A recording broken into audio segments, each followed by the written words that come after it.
नेता है इसमें तो मैं पढ़ूंगा नहीं। और हर नेता यही भाषा बोलता है कि मैंने सब कुछ करा दिया। काम वो होता है जो प्रैक्टिकल होता है। जैसे अभी अभी मेरे पास रास्ते में ये अभी अभी आया था, गवर्नमेंट का है ये मैसेज। एमएलए लेड योजना अंतर्गत 8 दिनांक तक आपके क्षेत्र में कुल 55 कार्यों की अनुशंसा की गई। 0 तो उसमें प्रशासनिक है, सब निकाल दिए। 1 टेक्निकल स्वीकृति रुकी हुई है, 1 फाइनेंशियल, बाकी सब निकल गए। 5 करोड़ के कामों का पूरा हुआ आ गया। ज़्यादा से ज़्यादा 10 लाख के काम रुके हुए, बाकी 5 प्रैक्टिकल आ गया। ये आप अपने आंखों से देख सकते हो। तो मैं तो इतना संतुष्ट हूँ, मैं कोटि कोटि धन्यवाद देना चाहता हूँ माननीय हमारे मुख्यमंत्री भजनलाल जी का, और माननीय हमारे केंद्रीय मंत्री और हमारे लोकप्रिय सांसद भूपेंद्र जी का, कि उन्होंने जो मुझे सहयोग किया है, जो इस क्षेत्र के विकास के लिए उन्होंने अपना योगदान दिया है। इतने काम मंजूर करा लिए कि जिसकी कोई कल्पना मैं भी नहीं कर सकता था। आप कोई क्या कहता है, आप ये पानी का मैंने किया था, लोग मजाक उड़ा रहे थे। कल टेंडर छूट गए और 25 करोड़ रुपए और मंजूर करा लेगी। क्षेत्र बढ़ गया ना, तो टोटल हो गए 36 करोड़ के लगभग। और कल हो गया, आज कल में काम चालू हो जाएगा। आज हो जाएगा, कल हो जाएगा। टेंडर लेगा तो उसको लिया है जिसने, उसको 2-4 दिन तो अपना सेटअप करने में लगता ही है।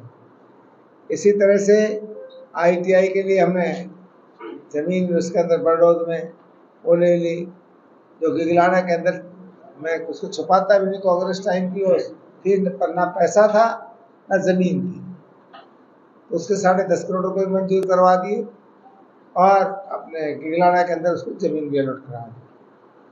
गर्ल्स कॉलेज, जो अपने आप में लोग बहुत भारी डींगे मारा करते थे, हमने 1 सेकंड में चुटकी और खुलवा दिए, और उसका मानने के अंदर जमीन भी स्वीकृत हो गई। नगर पालिका चालू है इधर सामने। ये प्रैक्टिकल चीजें हैं। इसी तरह से सबसे बड़ा जो यहाँ काम हो रहा है, इसको पहले 42 करोड़ रुपए हॉस्पिटल के मंजूर हुए थे, फिर 62 करोड़ हुए, अब 103 करोड़ रुपया और मंजूर हो गया। तो हमारा मन है कि ऐतिहासिक हॉस्पिटल बनवा दें। अब ये काम लगातार चलता रहेगा, मतलब पैसे कमी तो रही नहीं। पहले 42 करोड़ लगे, कांग्रेस के टाइम के मंजूर थे वो, फिर मेरे आते ही 62 करोड़ रुपए मंजूर हुए, फिर अब मेरे आते ही दूसरे साल में 103 करोड़ रुपया और मंजूर हो गया। ऐतिहासिक सारी मशीनरी सब आ जाएंगे, कितने पैसे मंजूर हो गए, अभी काम पूरा हो गया। पानी का भी हो गया, बांध का टेंडर आजकल में छुटने वाले हैं, वो लग गया उनका, क्या बोलते हैं इसको, टेक्निकल कुछ बोलते हैं भाषा, वो लग गया बांध का भी। पानी का हमारा सबसे ज़्यादा लोग मजाक उड़ाते थे पानी के लिए, पानी का हमारा DPR के लिए पैसा मंजूर हो गया और वो काम भी चालू हो गया है। तो जहाँ देख रहे हैं वही, फिर बोरिंग के अंदर और जगह तो 10-10, 15-15 मंजूर हुए, हमारे 30 मंजूर करा लाए बड़े बोरिंग। जब ये 2-4 तो फेल हो गए, हमारे कुरेली का फेल हो गया, एक दूसरे के और फेल हो, पानी नहीं, करे क्या, और करेंगे। सड़कें सारी मंजूर करा ली। हमारे जो सड़कों की जो दशा थी, वो सारी सड़कें आगे जो लिंक रोड थी आपस में जोड़ने वाली, पिछले बार वो काम कंप्लीट हो गए करीबन कुछ CC रोड बीच में बचे हुए हैं। इस बार के हमने लिंक रोड भी दिए हैं, और जो नॉन पेचेबल है कि भाई ये ठेकड़ा लगाने से काम नहीं चलेगा, उसको नया डामर बिछाओ सारा, वो सब पूरे हमारे क्षेत्र की मंजूर हो गई है। कभी नहीं कहा इसने, कहता नहीं है, वैसे तो TV में हमारे एसेस कर दे, तो वो तरफ बड़ा बोरिंग मंजूर हो गया आपके गांव का, हाहाकार मच रही थी। और कोई आप लोग लगता है, नजर आता है, आप पूछ रहे भाई ये काम आपने कहा था, ये तो बार बार ये कहते हैं केंद्र सरकार का काम है, ये हमारे जो पुल का अंदर जो काम चल रहा है। तो हमने माननीय भूपेंद्र जी से कहा कि लोग साहब हमको भी गाली देते हैं, क्योंकि लोगों को तो काम से मतलब होता है, काम तो आपका है, तो भूपेंद्र जी तुरंत कड़ा निर्देश दिए, 1 मिनट के अंदर वो मट्टी उठाने की मंजूरी मिल गई राजस्थान सरकार से और काम अब 2-4 दिन में चालू हो जाएगा। मुझे तो लगता नहीं कोई इसके लिए, तो मुझे खावा का व्यवस्था भारत सरकार का था, माननीय भूपेंद्र पर वो इतने बड़े नेता है, उन्होंने सड़कें हमारी जो उन्होंने मंजूर की उनके पैसे आ गए। अब वो कभी भी कार्यक्रम चालू हो सकता है। तो बड़ी सड़कें हुई है ना मंजूर हमारे यहाँ होते हुए अपने लास्ट बॉर्डर तक सारे काम हो गए। फिर हमारे यहाँ आंगनबाड़ियाँ मंजूर खूब हो गई, जितना चाहो उतनी हो गई। फिर हमारे हॉस्पिटल हमने अपग्रेड करा दिए, पशु औषधालय अपग्रेड करा दिए। हमारा वो काम ये सोचते थे लोग होगा कि नहीं होगा, आज तक घोषणा ही हुई है बहुउद्देशीय हॉस्पिटल की। वो जमीन भी अलॉट हो गई और काम भी चालू होने जा रहे हैं सारे काम। हाँ, सेंट्रल स्कूल का लगभग माननीय भूपेंद्र जी ने, माननीय हमारे सांसद महोदय ने अंतपुरा के अंदर सेंट्रल स्कूल का भी काम मंजूर करा दिया है। और इस सड़क के लिए तो आप लोगों को चिंता करने की जरूरत नहीं है। चिंता करनी है तो उटोली वाली सड़क की चिंता करो, चिंता करनी है तो आप लोगों ने पहाड़ी वाली सड़क की चिंता करो। इसमें दुर्भाग्य तो उस बेचारे का जिसने ठेका भी लिया, उस टाइम हमारे उसमें आ गया चक्करों में। ये सड़क है पीपी मोड़ पर, जब तक वो टोल लागू नहीं कर सकता, जब तक ये कंप्लीट नहीं हो सकती। अब उसको तो वो संभाल रहा है कि उसे घर पर नहीं बिक रहे हैं। उसको तो हमारे पूर्व सरकार ने, पूर्व विधायक कहूँ, गोयल साहब का लाडला कहूँ, कि उन्होंने 5 साल तक लेट कर दिया ईमानदारी से। अब कहे तो कहे, चाहे कुछ भी कहे, लेट कर दिया। अब ये चाहे रोज टूट जाओ, वो तो टोल ही जब ले पाएंगे। उसका तो घर का पैसा लगा है, सरकार का पैसा नहीं लगा इसके अंदर। पीपी मोड पे कि बनाओ, उगाओ और चलाओ, इस पे तो करे हो तब जल्दी से। सब क्षेत्र में तीन दुकानें में चोरी हुई है, एक बाइक भी चोरी हुई है। एक विधायक क्या कर सकता है? एसपी से बात कर ली, आईजी से बात कर ली, अपने यहाँ के एसएचओ को, डिप्टी को, इनको सबको कड़े निर्देश भी दे दिए। डिप्टी उस दिन से रात दिन भाग दौड़ भी कर रही है। अब चोरी की बात सब कहोगे तो ऐसी बात कहोगे कि यार ये क्या डॉक्टर साहब बात कर रहे हैं।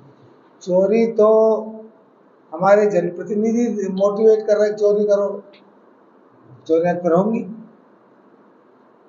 बिजली चोरी करो, पीसीआर कटेगी तो मैं तुम्हारी माफ करा दूंगा। जो अपनी माफ नहीं करा पाए और चोरी को ललकार रहे हैं, उसमें तो आप लोग विरोध कर नहीं पाते हो। चोरी है कि हम सबको नुकसान हो रहा है। चोरी अभी खुली भी है, पकड़ी भी जाएगी और सख्ती हम करा रहे हैं। और इनको गाड़ी भी नहीं दिलवा रहा हूँ मैं गश्त के लिए, और गश्त के लिए बढ़ा दिया है। पर आप उस टाइम क्यों चुप हो जाते हो जब कोई जनप्रतिनिधि चोरी के लिए आह्वान करता है? क्या वीसीआर कटना चोरी नहीं है? क्या और चोरी के काम करना चोरी नहीं है? पर जनप्रतिनिधि कह रहा है, हमको गाड़ी देख के बोलता है, इसलिए आप लोग हंसते हो, मजा ले लेते हो।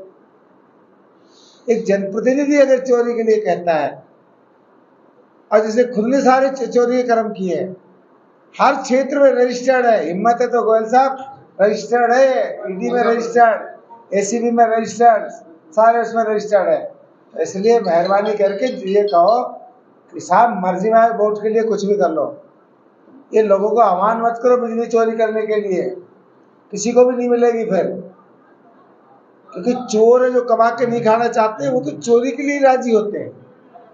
इसमें तो आप लोगों को, बल्कि मैं बोल लूँ तो मुझे भी आपको सलाह देनी चाहिए साहब, ऐसी बात बोलने से देश का नुकसान, प्रदेश का नुकसान, क्षेत्र का नुकसान, ये कोई अच्छी भाषा नहीं है कि चोरी करो तो खुश होंगे।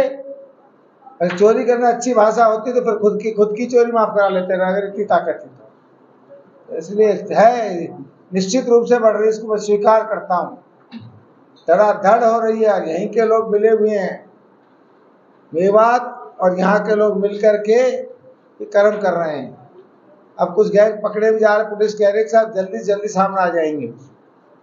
और आदेश बताओ सर। भाई राजनीति के अंदर मैंने तो आज तक कभी किसी को इस तरह की भाषा बोलते हुए नहीं देखा। कोई आदमी के दिमाग में अगर ये बैठ जाए गाली देना ही राजनीति है, गाली देना ही बुद्धिमत्ता है, उसका तो इलाज है नहीं। अब मैंने तो अपने आप को दूर कर लिया कि भाई ऐसी बीमारी को क्यों तो नाम ले, क्यों गाली दे। तो वो देता है उसको देना, तो जनता इस बात को सब देख रही है। आज ये स्थिति आ गई, वो तो मुझे कहता है कि मैं गांव में जाऊंगा तो लोग मुझे गांव में घुसने नहीं देंगे। मैं रियलिटी बता रहा हूँ कि हालत हो गई है। अगले बार ऐसी भाषा ही बोलता रहा तो जमानत भी नहीं सुने वाली। और समाज आप मनसा माता के मंदिर पे भी गए हैं, आपने क्षेत्र के लिए क्या पूजा? क्षेत्र के लिए ईमानदारी से ये पूजा की, हे माता रानी हमको तो खूब दिया, इसी तरह क्षेत्र में भी कृपा बरसाओ। हमारे सब भाई बहनों को नौकरी मिले, काम मिले, ओलावृष्टि से दूर रखना, सारे क्षेत्र में खुशहाली रहे, भाईचारा बढ़े, ये है। अब हम बहुत बड़ा कार्यक्रम कर रहे हैं, अम्बेडकर का कार्यक्रम हो रहा है, उस दिन माननीय भूपेंद्र जी आ रहे हैं, आप लोग तो रहेंगे। और 14 को, और 14 को ही हम मंडी का भी वो उद्घाटन करा रहे हैं। तो नया यार्ड लिया हमने, और एक 4 दीवार, दोनों जगह आप इनवाइट हैं। और बड़ा कार्यक्रम माननीय अम्बेडकर जी से हमको प्रेरणा मिलती है, उनका बचपन से आखिरी तक त्याग ही त्याग है। ये डॉक्टर साहब अधिकारी से नहीं कहा, अधिकारी को तो अपना काम करो। मैं माननीय मुख्यमंत्री महोदय से मिला और उनसे मैंने स्ट्रिक्टली कहा है, सख्ती से निवेदन किया है कि माननीय भजनलाल जी, अगर बिजली में गड़बड़ होगी तो लोग हमको गाँव में नहीं घुसने देंगे। आप मेहरबानी करके, तो आज तो मैंने उनसे मांगे GSS, कि जिससे 8 GSS हमारे लग जाते हैं तो हमारी बिजली 24 घंटा रह सकती है। तो मेरा प्रयास है, और बिजली कटेगी तो लोग अब बर्दाश्त कर नहीं पाएंगे, क्योंकि गर्मी बहुत पड़ेगी। इसलिए कोशिश कर रहे हैं उससे पहले ऐसा वातावरण बन जाए कि बिजली ना कटे। अभी मैं अलवर में रहता हूँ, हमारे यहाँ कम कट रही है। अलवर में आप रात को चलो, हमारे तो भाई साधन संपन्न आदमी है, अपना जनरेटर लगा रखे है, और जो गरीब आदमी रहते हैं वो तो आज ही उनका लिए तो मुसीबत का काम बन गया है। कर रहे हैं,